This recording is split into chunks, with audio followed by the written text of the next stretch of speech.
What is kind of the go-to advice or the initial place people should think about when they know that like entrepreneurship and owning equity in a business is the right move for wealth, right? They know that that is what they should do. They have no idea how to do it though. What's like the first step? I think the first step is to start putting feelers out there and start talking about it with people that you know that you feel like is a safe place to talk about. I made the mistake at my law firm job of telling associates and senior associates. Okay, so maybe don't tell your coworkers that you're about to. But what Yeah. did you tell them? Did you tell them you're building a company to dip? Was it just like, I think I was trying to find validation in not feeling like the only one that felt like the emperor had no clothes of like, yo, practicing law sucks.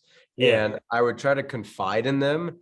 Think about how much better it'd be to like own a business and be an entrepreneur and trying to understand whether I was the only one that thought that or not. And it turned out that I kind of was the only one that really? thought that. Do you think they were just trying to be politically correct and not get fired? Because I guess lawyers want the most minimized risk ever, right? And so a business, they only just see the bad side of business. So it's like, why would I expose myself to that? The majority of them wanted the least amount of risk possible.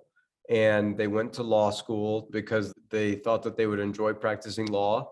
And I don't think it was them being conniving because I was a first year associate. Like there was nothing that I could really do. What would they say? How would they respond or react? They would say the typical things that family members would say of like, well, owning a business has a lot of risk, and I know somebody that lost everything. Just all the horror stories, basically. It's scarier than you think that it is, and we make good money without having to take any risk. And all of the trite things, all of the trite downsides about being an entrepreneur.